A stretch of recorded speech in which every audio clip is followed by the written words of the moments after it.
now know. The big news, though, tomorrow is going to be Mississippi's runoff/slap fight race in the Senate primary between Tea Party upstart Chris McDaniel and incumbent Thad Cochran. By the way, I interviewed McDaniel on Dana just last Friday. It's available on demand. Now, back to Cochran. Cochran has held this seat since before any of us, I think, were alive. Whenever I hear him speak, I cringe and I think, why?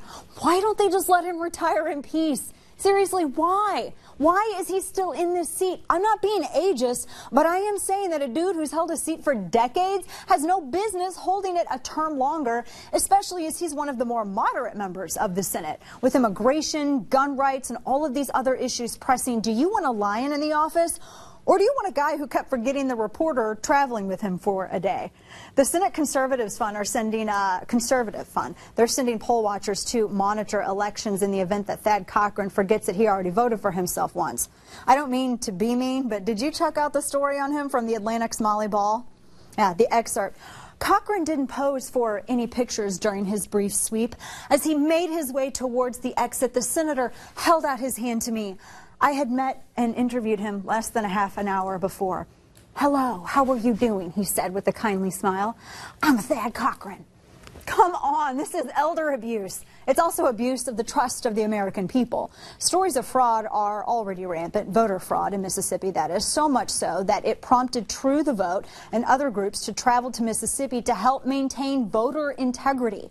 Cochran's campaign has reportedly targeted urban communities, black Mississippi voters, inner city voters, making grand promises for their votes because their votes may actually be the only way that Cochran can avoid tight results tomorrow night. There was a story out that I just read this morning, something about 700 fraudulent registrations in one county alone, where actually just in the last primary there were only something like 300 people legally registered to vote. Because nobody's going to catch that, right?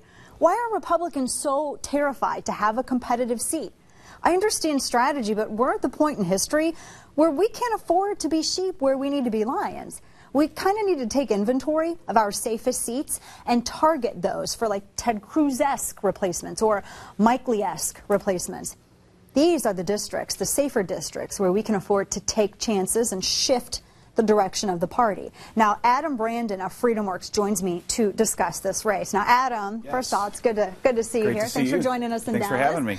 So you and I were having this conversation right before I went into the monologue and went into air. And I was watching these True the Vote. You all are in Mississippi. FreedomWorks is in Mississippi. Senate Conservatives Fund's in Mississippi to watch Tea Party Patriots. To monitor these polls because there have been stories of voter fraud and legitimate stories of voter fraud. And I ask you, when do you think that the Senate, the National Republican Senatorial Committee is going to start screaming out intimidation and racism? And while I was sitting in the green room, I started getting the phone calls from the Associated Press and CNN asking us if this is racially motivated. Right, and that's what they just flat out asked you that. Flat out asked us because he's now, for the first time, and has Thad Cochran, by the way, has he ever actually gone in and talked to black Mississippi voters? I'm not sure he talks to Mississippi voters in general. Does he know he's running? I don't know if he knows he's from Mississippi at this point. I mean, unfortunately, this is very similar to something that happened when we were in Indiana. And I remember we just opened up our new offices at FreedomWorks, and we had one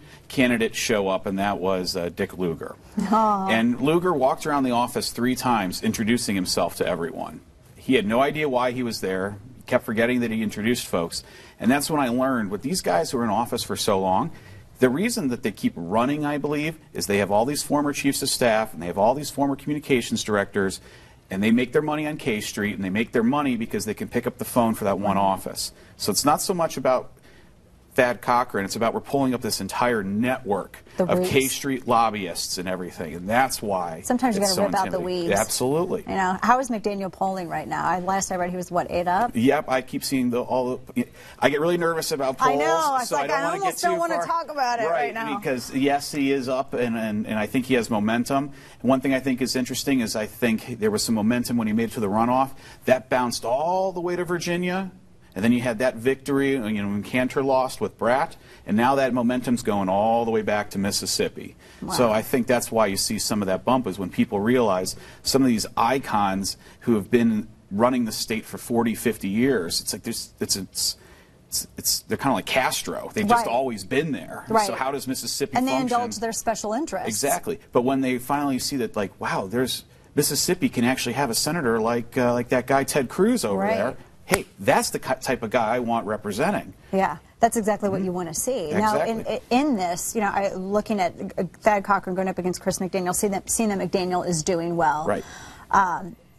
I get the sense from everybody that I've talked to in Mississippi that people are they're tired of milquetoast. They're tired of not feeling as though that they're really, I don't think, is Cochran really representing people in Mississippi at this point? Here's something that's so exciting. I think Thad Cochran built his entire career on bringing the pork and bringing the bacon home. Yeah. But people start looking at the bacon and the pork and they're like, wait, I'm paying for that. Right, exactly. My kids are paying for that. We have $17 trillion in debt. How much more pork can we need? We actually want people to go to Washington and not bring home the pork, but to actually go to Washington and say, hey, we got to stop the pork. We got to stop this gravy train. His campaign seems